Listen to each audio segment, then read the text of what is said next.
자, 일용직 사원 등록과 급여자료 입력 한번 해볼 텐데요.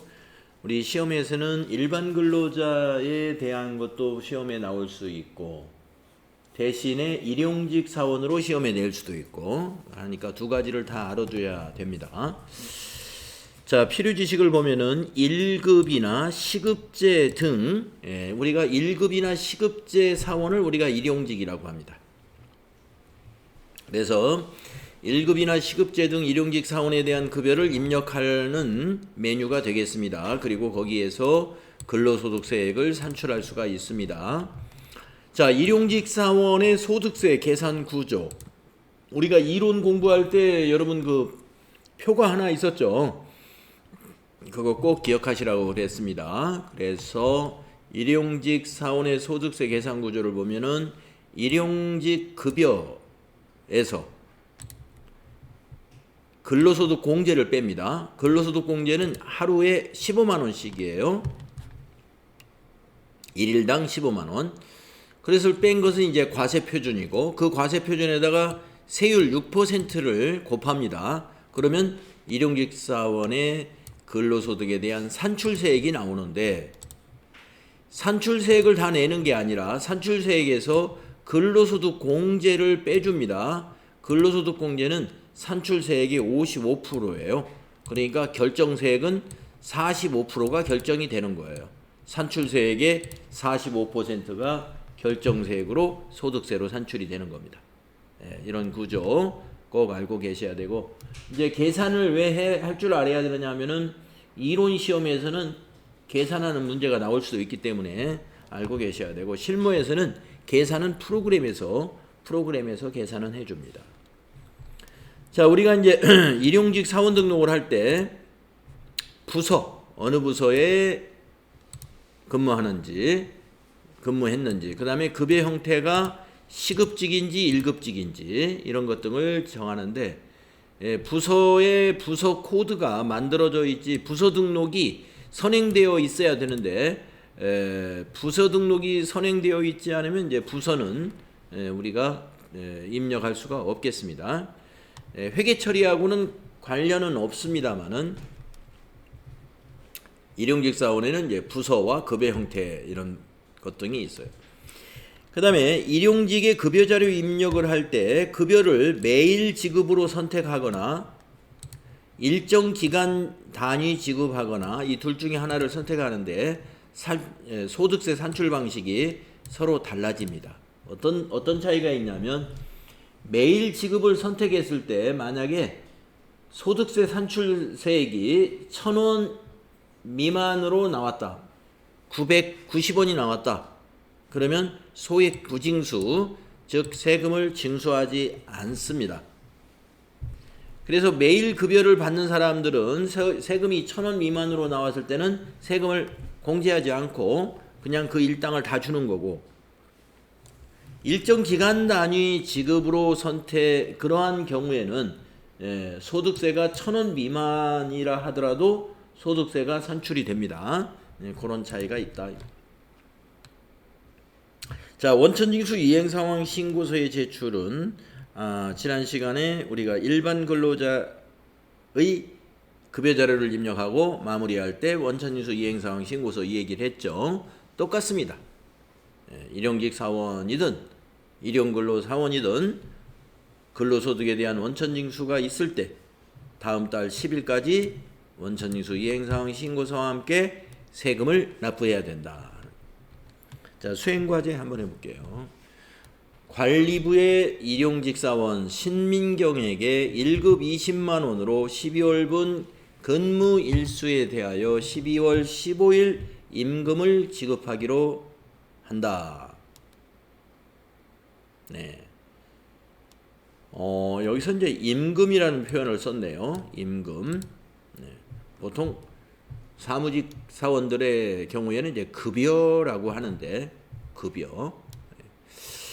물론 급여라는 개념 과목을 쓸 수도 있습니다. 그러나 일반 생산직 근로자의 급여하고 개념 과목을 구분하기 위해서 대개는 임금보다는 잡급이라는 개념 과목으로 처리를 많이 해요. 잡급.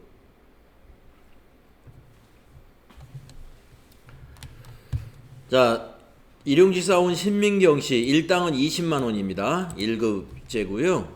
12월에 근무를 했는데 15일 날 일괄적으로 지급했다. 이런 얘기입니다. 자, 4번과 주민번호, 입사 날짜, 주소 생략 이걸 가지고 사원 등록에 반영할 거고요. 그 다음에 12월 1일부터 15일까지 15일간 근무했습니다. 총 15일. 사회보험 중에 고용보험은 원천징수를 한다. 네. 일용직 사원의 그 급여 자료 입력을 하면 고용보험만 자동으로 계산이 돼요. 자, 그러면 입력을 하러 가겠습니다. 자, 여러분 인사급여 메뉴에 들어가셔서 일용직 사원의 등록과 급여 자료 입력이 여기에 메뉴가 있죠. 네, 거기에 사원 등록으로 들어가시면 돼요. 자, 그러면 일용직 사원 등록 탭이 있고 그 옆에 일용직 급여 자료 입력 탭이 있습니다. 아까 메뉴가 위아래로 있었는데 일로 들어오면 옆으로 있어요. 이렇게. 그래서 여기서 사원 등록하고 이쪽에서 급여 자료 입력하고 이렇게 바로 넘어가면 됩니다. 자, 그러면 사원 등록 코드부터 입력할게요. 7001 엔터. 사원명 신민경. 내국인 주민번호 850327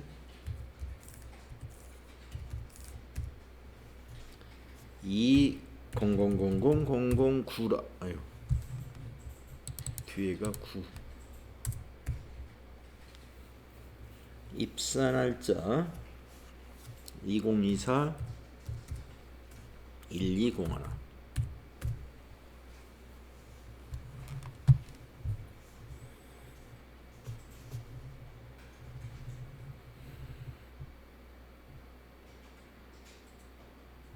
주소 생략이고요. 그러면 이거밖에 없죠. 다음에 밑으로 급여사항 등록하라고 아래쪽에 보시면 급여사항이라고 있죠. 급여 입력하는 것은 아니고 급여사항을 어떤 사항인지 등록하는데 13번에 보면은 급여 지급 방법이 있어요. 매일 지급과 일정 기간 지급 있잖아요. 우리는 일정 기간 지급을 선택해야죠. 15일 날 지급했으니까. 15일치를.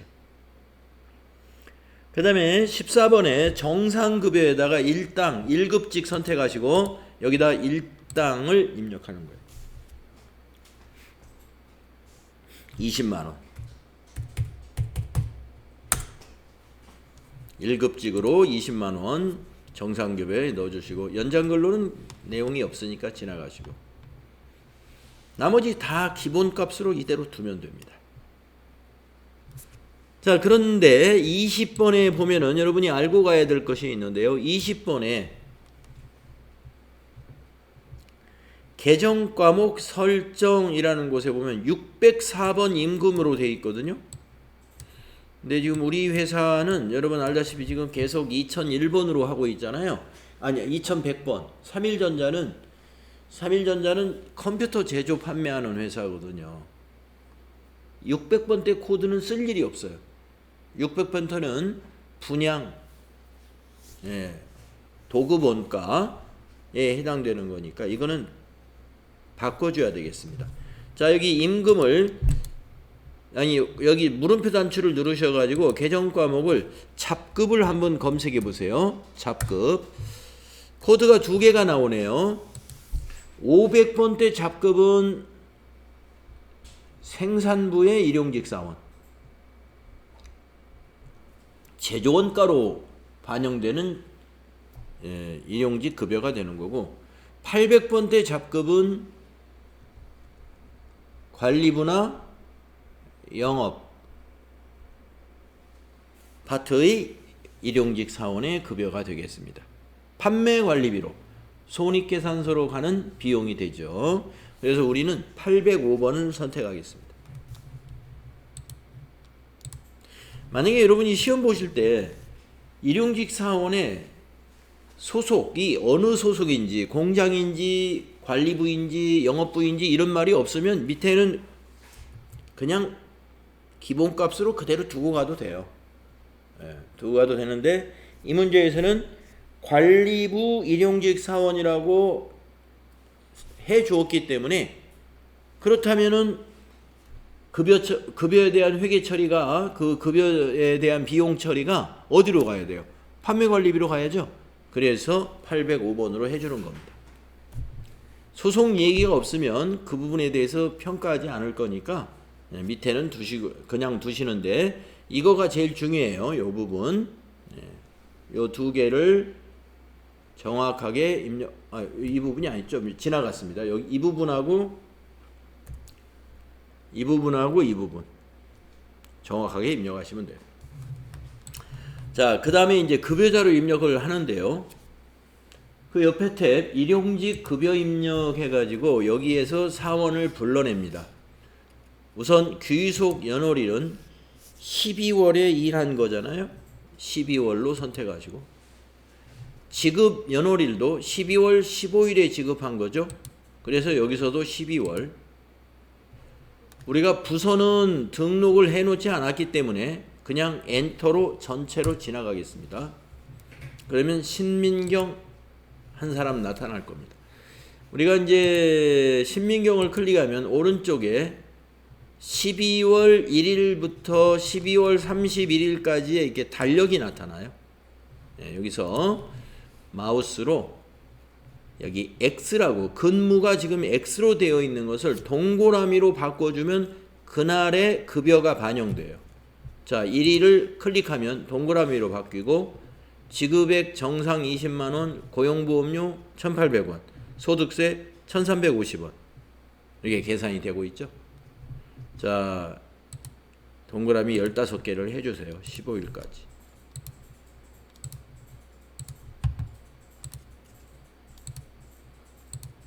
(15일) 날까지.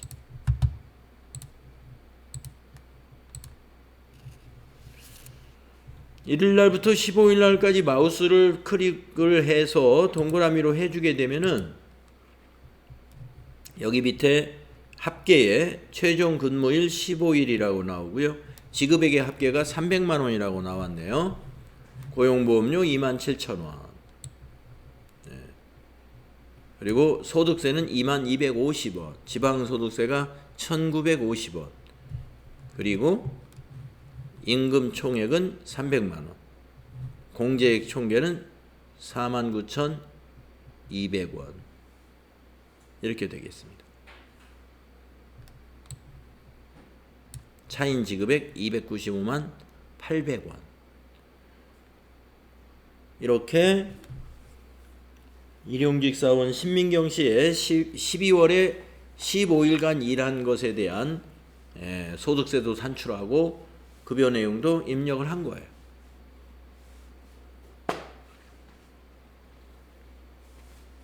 자, 그럼 풀이를 한번 봅시다.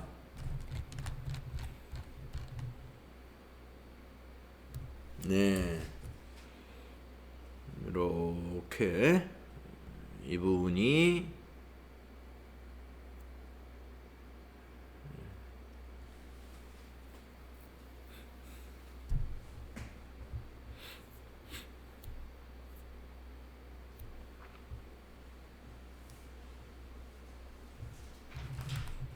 잘 맞췄죠?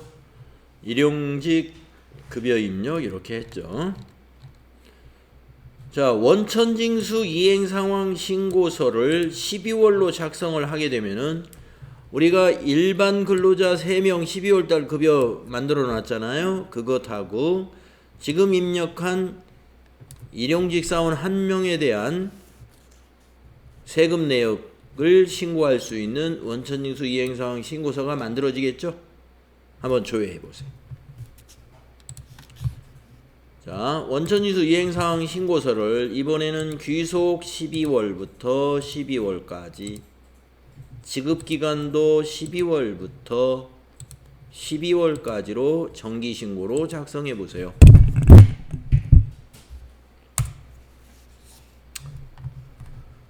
네, 간이색 3명 74만 1,140원 세금이고요. 일용근로 1명 소득세가 22,250원. 합계 76만 1,390원. 그런데 당월 조정 환급세액이 요게 언제 것이 반영됐냐면 우리가 이 앞에서 8월달 급여 그거에 대한 원천징수 이행사항 신고서를 작성해 가지고 저장을 해 두었었죠. 그 뒤로 지금 우리가 90, 10일을 건너뛰어 가지고 지난번에 8월에 작성에 이어서 지금 12월을 작성한 거예요. 그러니까 그게 여기에 반영됐어요. 사실은 전월은 아니죠. 전월이라 그러면 11월이 되는 건데 지금 11월, 10월, 9월을 건너뛰었기 때문에 우리가 저장해 놓은 게 지금 8월 것이 저장돼 있어 가지고 그게 지금 여기 반영됐습니다. 그래서 그걸 뺀 요 47만 2,480원을 소득세로 납부해야 되는 것입니다.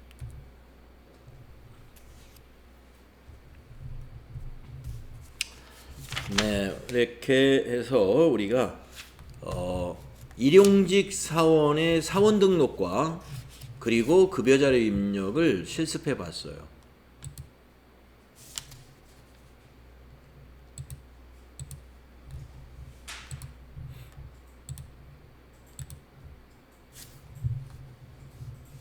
다음은 그렇죠. 그렇게 해서 이제 급여 자료 입력에 대한 실습이 다 끝났고요. 다음은 연말 근로소득 연말 정산을 연습할 겁니다. 자, 그러면 거기 필요 지식 요약된 내용을 보겠습니다. 우리 근로소득에서 연말 정산이란 무엇이냐? 연말정산은 원천징수 의무자가 근로자의 해당 과세기간 근로소득 금액 또는 중도에 퇴직하는 경우에는 퇴직한 달까지의 해당 과세기간 근로소득 금액에 대해 그 근로자가 제출한 소득공제 신고서 등의 내용에 따라 부담하여야 할 소득세액을 확정하는 제도를 말합니다. 근로소득의 확정 절차가 바로 연말정산이라고 하는 거죠. 그래서 매월 원천징수한 것을 일단 세금으로 납부를 하는데 나중에 소득공제 신고서라든가 세액공제 관련된 자료를 다 반영해가지고 정산을 하게 되면은 환급받을 세액이 대부분은 발생을 해요.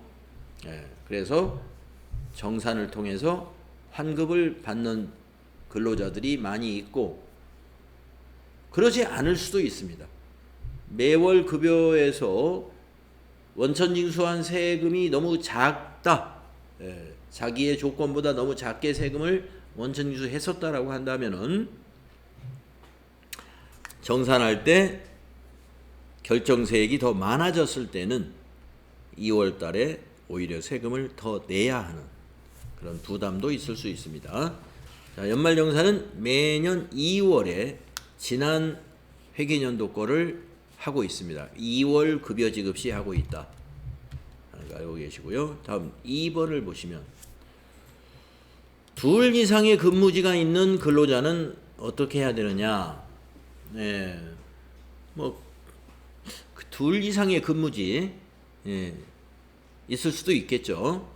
자, 근무처가 둘 이상인 이중 근로자는 주된 근무지와 종된 근무지를 정하여 근무지 신고서를 주된 근무지의 원천징수 의무자를 통하여 관할 세무서장에게 제출해야 한다. 그래서 주된 근무지에서 연말정산을 통합해서 해주면 됩니다.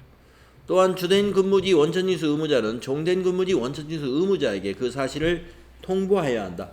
그래야 종된 근무지의 원천징수 담당자가 그 사람 걸 빼고 하겠죠. 자, 그 다음에 재취직자의 연말정산. 아까 2번은 직장이 아예 두 개를 겸하고 있는 그런 경우이고, 이거 3번은 아까 우리가 8월 25일 날 그 한 사람을 퇴직 처리했잖아요. 그 사람이 퇴사해가지고 9월 달부터 다른 회사를 출근한다. 아니면 한 달 쉬었다가 10월부터 또 출근한다. 다른 회사로. 그러면 그 성동일 씨는 재취업자라고 부르는 거예요. 그러면 재취업자는 연말정산을 어떻게 할까요? 우리 회사에서 퇴사할 때 아까 중도정산 했잖아요. 그때 자세한 소득공제나 세액공제를 반영하지 않았어요. 그래서 우리 회사에서 8월까지 받은 급여 플러스 자 10월부터 다른 회사 출근했어요. 그러면 10, 11, 12 3개월 급여 지금 근무하고 있는 그 회사의 연말정산 담당자가 합산해가지고 종전근무지 자료하고 합산해가지고 정산을 해주게 됩니다. 자, 한번 읽어볼까요? 재취직자의 연말정산. 해당 과세기간 중도에 퇴직하고 새로운 근무지에 취직한 근로소득자가 종전근무지에서 해당 과세기간 1월부터 퇴직한 날이 속하는 달까지 받은 근로소득을 포함하여 근로소득자 소득공제 신고서를 제출한 때에는 현 근무지 원천징수 의무자는 전 근무지 근로소득과 합산하여 연말정산을 하여 소득세를 원천징수한다 이런 얘기입니다. 네. 그래서 그 중도퇴사자 정산자료 그 정산자료를 인쇄를 하면은 거기에 1월부터 8월까지의 급여는 얼마, 상여는 얼마, 그 다음에 세금은 얼마, 또 고용보험료, 건강보험료, 장기요양보험료, 국민연금, 납부액은 얼마 이런 것이 그 영수증에 다 기록이 되죠. 그거를 출력해 가지고 현 근무지의 원천징수 담당자에게 제출을 해주면 됩니다. 자, 연말정산의 개념에 대해서 우리가 알아봤고요. 자, 305페이지 연말정산 입력순서라고 나와 있는데 입력순서는 큰 의미가 없어요. 입력은 꼭 순서를 지켜서 해야 되는 것은 아니기 때문에요. 다음 연말정산 근로소득 원천징수 영수증이라는 메뉴가 어디에 있느냐? 여기에 있는데요. 인사급여에 연말정산관리라는 첫 번째 메뉴가 그거예요. 연말정산 근로소득 원천징수 영수증. 거기에 가면 이제 정산연월, 귀속기간 등등 여러 가지 항목이 있습니다. 그 항목에 대한 설명이 쭉 306페이지, 307페이지, 308페이지, 309페이지까지 큰 표로 연결이 돼서 있는데요. 이 내용은 우리가 이론 공부할 때에 여러분 소득공제 그 다음에 세액공제 공부했던 그 내용이에요. 그 내용을 다시 이제 실무 프로그램에 입력하는 내용에 대해서 또 설명을 다시 하고 있는 겁니다. 그래서 동일한 내용이니까 나중에 여러분 참고만 하시면 되겠습니다. 309페이지까지가 이미 다 우리가 정리한 내용들이에요.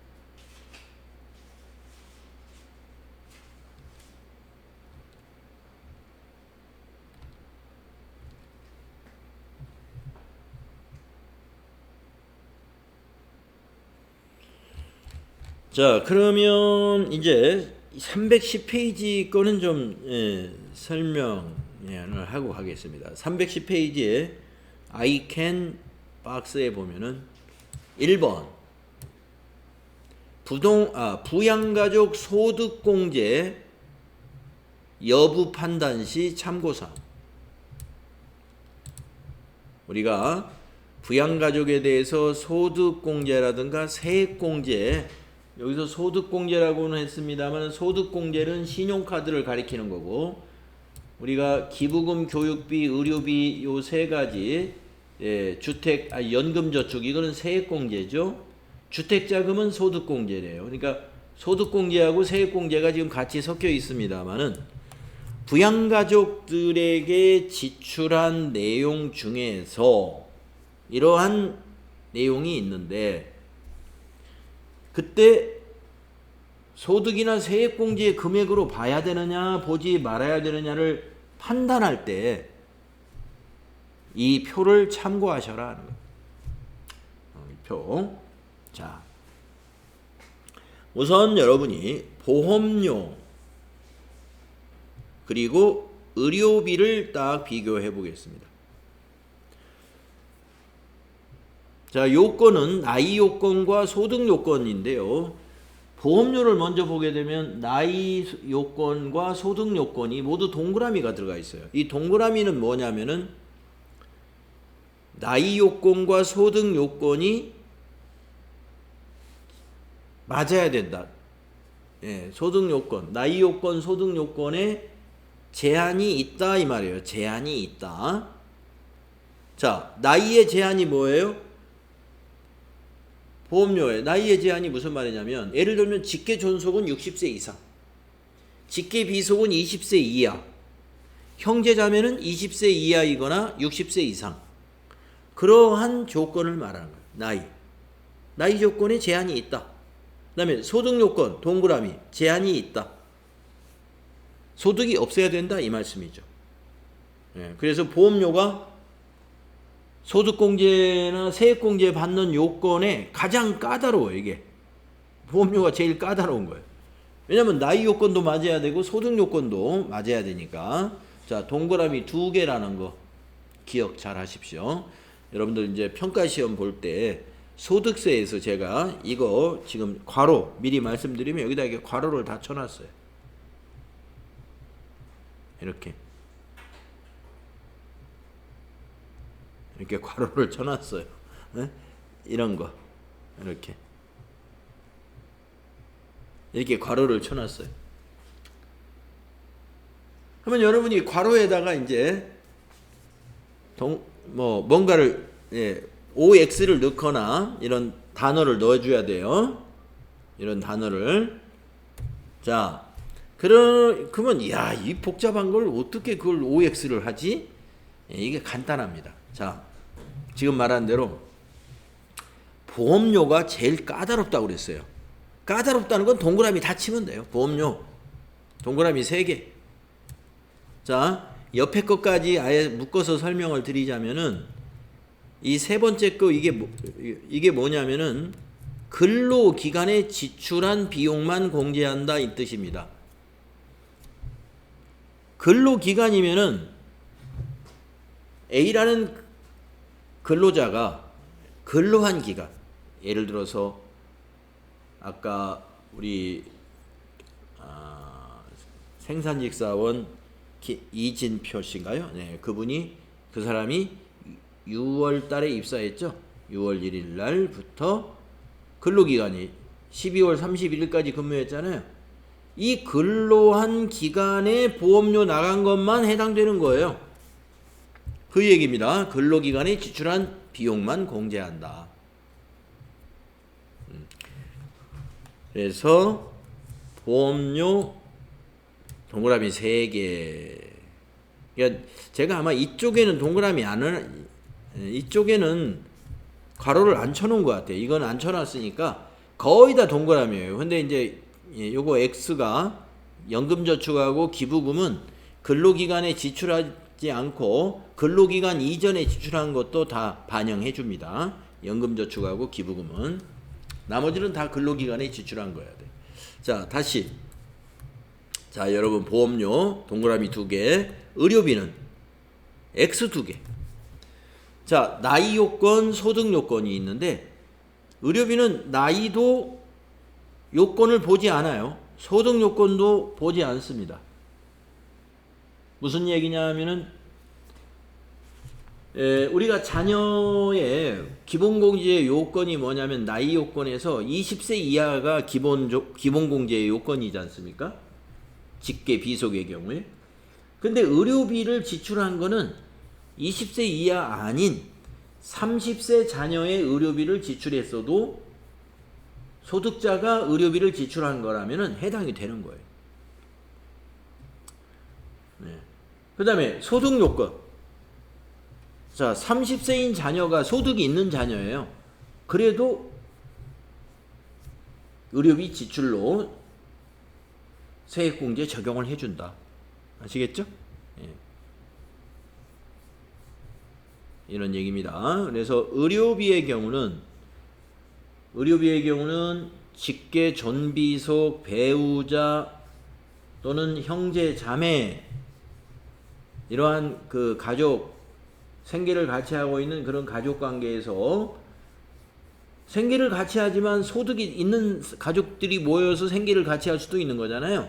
예. 모두 해당이 됩니다. 의료비는 나이와 소득 요건을 보지 않는다. XX. 이 두 개를 일단 외워두시고 나머지를 보시면 나머지는 하나는 X, 하나는 동그라미예요.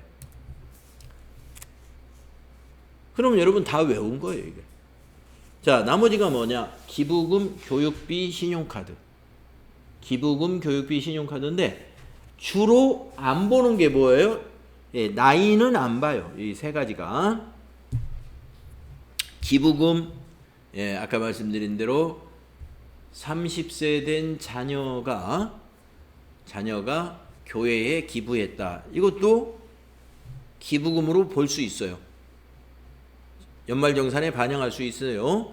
세액공제 적용할 수 있어요. 다만 소득이 없는 자녀야 돼요. 소득은 본다 이 말이에요. 아까 의료비는 소득이 있어도 입력이 돼요.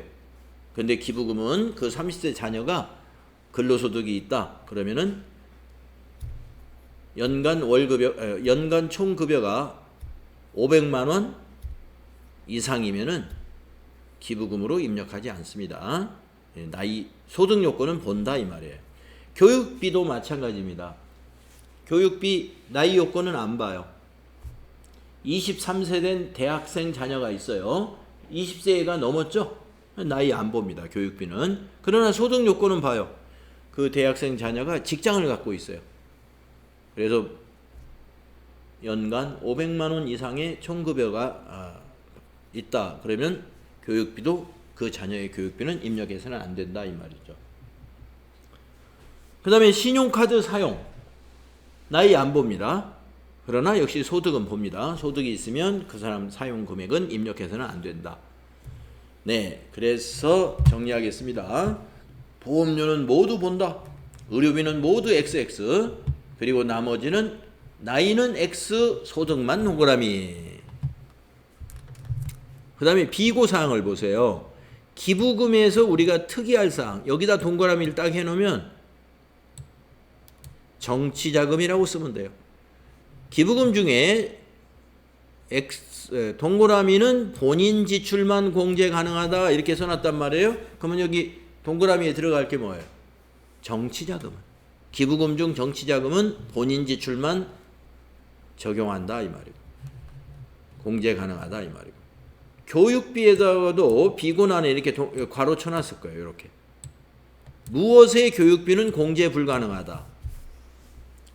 직계 존속의 교육비죠. 직계 존속. 자, 그 다음에 신용카드에서 이렇게 괄호를 쳐놓고 사용분은 공제 불가능하다. 신용카드. 자, 가족 중에서 누가 사용한 건 공제 불가능해요? 형제자매가 사용한 거. 그건 입력하는 게 아니에요. 형제자매가 사용한 것은. 그래서 정치자금, 본인 지출만. 교육비 중에 직계존속 교육비는 공제 불가능. 신용카드에서는 형제자매 사용분은 공제 불가능. 이걸 정리해 놓으셔야 돼요. 그 다음에 제가 여기다 아마 동그라미 또 괄호를 쳤을 거예요. 주택자금, 연금저축은 본인 명의의 지출만 공제 가능해요. 예, 명의라는 게 뭐예요? 가입자, 가입자. 연금저축 가입자가 배우자가 가입했어요. 그러면 그것은 공제 대상이 아니에요. 가입을 본인이 한 거예요. 그래서 주택자금이나 연금저축은 주택자금도 그 주택의 계약자가 본인으로 돼 있어야 돼요. 예. 연금저축도 가입자가 본인이어야 되고. 그래서 이거 가로 쳐놓으면 주택자금이나 연금저축은 무엇의 지출분만 공제 가능하다? 본인 명의의 지출분만 공제 가능하다. 본인 명의라는 것은 가입자를 말하는 거예요. 자, 그 다음에 이제 그 밑에 있는 표에서 또 우리가 연말정산할 때 알아야 되는 지식인데요. 신용카드로 지출을 한 것 중에 중복 적용되는 것이 세 가지가 있습니다. 자, 전부 다 신용카드로 지출했어요. 여기 쭉 열거된 것 중에. 근데 여기서 지금 중복 적용되는 거예요. 동그라미가 1개, 2개, 3개 있잖아요. 자, 신용카드 지출한 것 중에 중복 적용 3개 있다는 건데, 중복 적용 3개라는 게 뭐냐면은 신용카드 사용금액에 대한 일단 소득공제가 있잖아요. 소득공제. 예? 신용카드 사용금액에 대한 소득공제가 있죠. 그 다음에 세액공제가 따로 있잖아요. 예를 들어서 의료비, 우리가 병원비를 신용카드로 결제했다 이겁니다. 그러면은 신용카드 공제도 되고 의료비 세액공제도 된다 해서 중복적용이다 이렇게 말해요. 중복적용이 된다. 자, 의료비는 굉장히 관대합니다. 아까 나이 요건도 안 보고 소득 요건도 안 본 데다가 신용카드로 병원비를 지출했다. 그러면 신용카드 사용금액으로도 포함시켜주고 또 병원비 세액공제에도 적용시켜주고 그런 얘기예요. 그 다음에 또 신용카드로 학원비를 결제했을 때, 자, 학원비가 두 가지가 있어요. 취약전 아동 그리고 초중고생. 취약전 아동은 신용카드 사용금액으로도 되고 세액공제도 돼요. 그런데 초중고생은 신용카드 사용금액은 되지만 교육비 세액공제는 불가하다. 네. 그래서 취약전 아동만 중복 적용되는 겁니다. 자, 의료비하고 취약전 아동 학원비. 그 다음에 마지막으로 중복 적용이 뭐냐? 신용카드로 교복을 구입했어요. 신용카드로 교복. 그러면 신용카드 사용금액에 포함시켜주고 교육비 세액공제에도 적용해요. 그래서 교복 구입비다 이겁니다. 자, 신용카드로 기부금을 기부했어요. 신용카드로. 그러면 기부금에서는 세액공제를 적용해 주는데 신용카드는 사용금액으로 안 봐요. 기부금을 신용카드로 긁어가지고 기부를 했다. 신용카드 사용금액으로는 포함 안 시켜줘요. 하지만 기부금 세액공제는 또 적용해 줍니다. 이처럼 우리가 이제 어떤 지출을 보험료라든가 의료비라든가 교육비라든가 기부금이라든가 이러한 용도로 카드를 사용했을 때 카드 사용금액과, 그러니까 카드 사용에 대한 신용카드 소득공제도 적용해주고 그 다음에 관련된 세액공제도 적용해주는 것은 세 가지 뿐이다. 지금 현재 법에 의하면 의료비, 취약전 아동, 교복구입비. 취약전 아동이라는 건 학원비를 말하는 거예요. 그거 챙겨두시면 되겠습니다. 그 다음에 이제 밑에는 연말정산 근로소득 원천징수 영수증을 작성하는 방법이다 그랬는데, 이 연말정산 근로소득 원천징수 영수증이 뭐냐 하면은 지금 우리가 연말정산 관리의 첫 번째 메뉴 이거거든요. 예, 한번 실행해 보세요. 연말정산 근로소득 원천징수 영수증 실행해 보세요. 이거예요, 이거. 근데 지금 그 표를 보면은 소득명세 탭, 의료비 탭 하면서 구분을 해놨죠. 예, 소득명세 탭, 의료비 탭, 예, 기부금 탭, 신용카드 탭, 뭐 이런 설명을 해놨어요. 근데 이 설명은 굳이 이렇게 내용을 미리 공부할 필요는 없다고 생각을 합니다. 예, 그냥 입력하면 자연스럽게 알게 돼 있어요. 이거는. 그래서 지금 맨 밑에 있는 연말정산 근로소득 원천징수 영수증 각각 탭의 작성법이 이렇게 복잡하게 보입니다만은 이건 그렇게 중요한 것은 아니다. 네.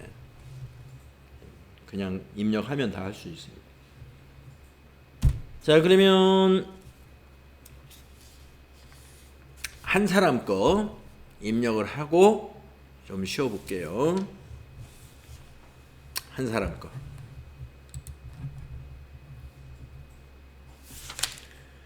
자, 여러분 311페이지 보시면은요. 근로소득 연말정산 하기 다음 제시된 국세청 제공 자료와 증빙 자료를 보고 소득명세, 소득공제, 의료비, 기부금, 신용카드, 현금저축, 월세액 및 정산명세 작성을 수행하시오. 이렇게 했습니다. 그래서 김현철 씨의 연말정산을 자료가 상당히 많아요. 자료 8가지가 있는데 이 8가지를 잘 챙겨서 반영을 한번 해보겠습니다. 자, 그러면 지금 여러분 요거 연말정산 근로소득 원천징수 영수증으로 들어왔죠? 연말 탭이라는 게 지금 와 있고요. 중도 퇴사자는 여기 중도 탭에서 하는 거고, 예, 총괄은 합천, 예, 두 개를 총괄하는 겁니다. 여러분 연말 탭에 지금 와 있을 거예요. 거기서 전체 사원을 불러오겠습니다. 여기 전 사원 클릭해 주세요. 모두 불러오시겠습니까? 해서 예 해주세요. 네, 3명. 지금 현재 우리 회사 다니고 있는 사람이 3명이에요. 완료되었습니다. 확인 누르시고요. 김현철 씨부터 할 건데요. 김현철 씨를 보면은 여기 21번부터 이렇게 쫙 뭐 표가 크게 보입니다. 자, 왼쪽에 있는 걸 보면은요. 이게 이제 소득 내용과 부양가족의 현황. 그 다음에 그 밑에는 소득 공제사항. 그 다음에 오른쪽에 보시면은 산출세액이 딱하니 나와 있고, 그 밑에서 세액공제, 요 아래가 세액공제사항. 이 정산명세가 아주 중요한데요. 이 정산명세가 여기에 입력한 소득명세, 소득공제, 의료비, 기부금, 신용카드 이 탭에 입력한 것이 결과적으로 이 최종적으로는 전부 정산명세로 이렇게 반영이 되게 됩니다. 그래서 마지막으로 보는 게 정산명세. 그러니까 정산명세의 그 구성을 보면 왼쪽은 소득금액과 부양가족 현황, 그 다음에 소득공제사항. 저기 오른쪽은 산출세액과 세액공제를 통해서 결정세액을 보는 내용입니다. 자, 그러면 첫 번째 자료 1번 보겠습니다. 신용카드 사용금액입니다. 그리고 국세청 자료입니다. 자, 전통시장, 대중교통, 일반 사용 이런 구분이 있죠. 합계가 나와 있습니다. 일반 사용, 전통시장, 대중교통 이렇게 나누어서 입력을 할 수 있도록 국세청의 연말정산 자료가 아주 잘 제공이 됩니다. 자, 사용자 인적사항이 김현철 본인이 사용한 거죠. 형제자매 것만 입력 안 하면 돼요. 네. 자, 본인 거 다 입력하겠습니다. 자, 여러분 여기 신용카드 탭이 보여요. 클릭해 보세요. 김현철의 신용카드 탭. 자, 본인 여기 나와 있죠? 이름이. 자, 국세청 줄에 6번 신용카드에다가 여기다가 일반 입력하세요. 일반 1,600만 원. 그 다음에 전통시장 200만 원은 어디다 입력하겠어요? 여기 있죠, 여기. 전통시장 10번 여기다 200만원 입력하세요. 국세청 줄에다가. 그 다음에 대중교통 100만원은 그 옆에 있죠. 11번에 여기다가 100만원 엔터. 그래서 합계가 어디에 나타나냐면 여기에 합계가 나타납니다. 1900만. 자, 이것을 입력하면은요, 또 신용카드 또 있나요? 하나 더 있네요. 자, 한 장 넘겨가 보시겠습니다. 신용카드 자료가 하나 더 있네요. 현금 영수증도 신용카드 사용 금액으로 적용이 됩니다. 자, 신용카드 현금 영수증 누가 사용한 거예요? 인적사항 김두식. 김두식은 우리가 김현철 씨 어제 사원 등록했잖아요. 김현철 씨 아버지 되는 사람이에요. 그러니까 사용 금액으로 입력됐죠. 아버지가 소득이 없는 자였거든요. 신용카드는 소득이 없으면 입력한다고 그랬죠. 자, 일반 사용으로 300만원 사용했습니다. 자, 그러면 여기서 김두식 씨를 불러내야 되겠어요. 자, 여기 한 사람이 두 줄을 차지하니까요. 세 번째 줄 여기를 더블 클릭하셔가지고 김두식 클릭하시고 확인. 그러면 1939년생 김두식 아버지입니다. 자, 국세청 줄에다 입력. 현금 영수증이 어딨냐? 여기 있죠. 8번 여기다 입력합니다. 300만원 3 플러스 엔터. 이제 신용카드 현금 영수증이 다 끝났네요. 자, 여러분 신용카드 현금 영수증은 신용카드 탭에다 입력한다. 자, 그러면 이것이 정산명세에 반영되는지 가서 볼게요. 정산명세 가보세요. 자, 소득공제의 신용카드는 여기 42번에 있습니다. 지금 우리가 신용카드 사용금액하고 현금영수증 사용금액 입력한 사용금액 총액은 2,200만원 입력한 거예요. 그것으로 인해서 소득공제 받는 건 206만 2,500원이 소득공제로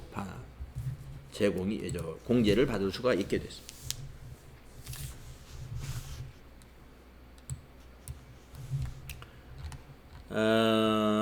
보험료 다음 자료 3번을 하겠습니다. 자료 3번. 자료가 많으니까 보험료까지만 입력하고 우리 쉬었다가 다음 시간에 이어서 하죠. 자, 보험료 자료 보겠습니다.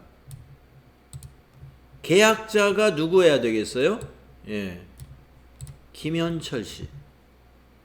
김현철 씨가 계약자로 돼 있어야 돼요. 자, 국세청 자료. 국세청 자료 확인했고요. 종류, 보장성 보험이 맞는가? 종류 확인하시고 장애인 보장성, 일반 보장성이 있습니다. 자, 그리고 보험료는 나이와 소득 요건을 다 봐야 돼요.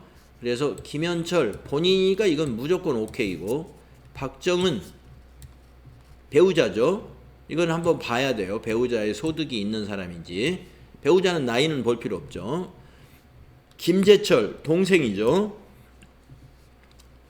자, 장애인은요. 장애인 보장성 보험은 일단 나이는 볼 필요가 없죠.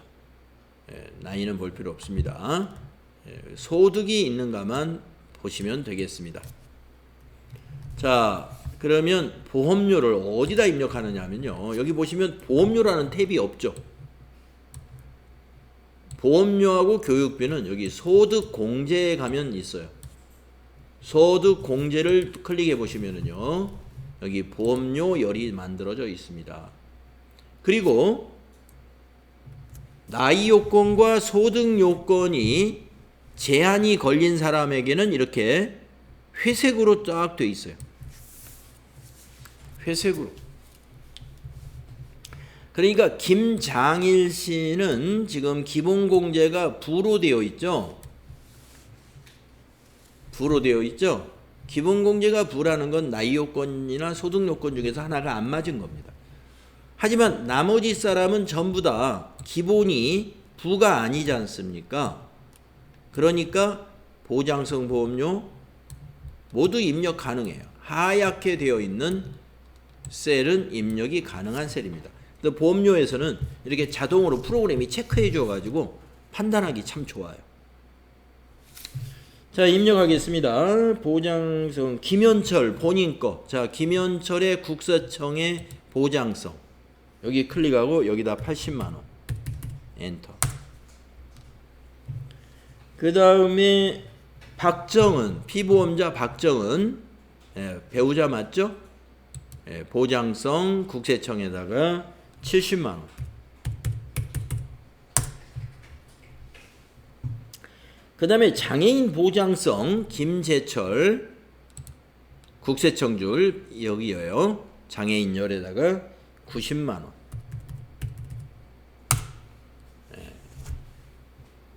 이렇게 80, 70, 90만 원 입력했죠. 그럼 이것이 세액공제로 반영이 됐을까요? 한번 가보겠습니다. 정산명세.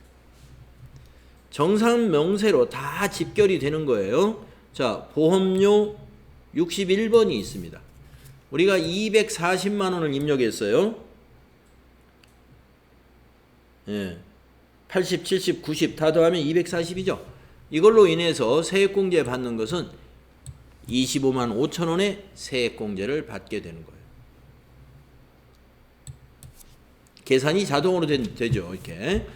자, 보험료까지 입력하고요. 좀 쉬었다가 우리가 다음 시간에 자료 4번부터 이어서 입력하겠습니다.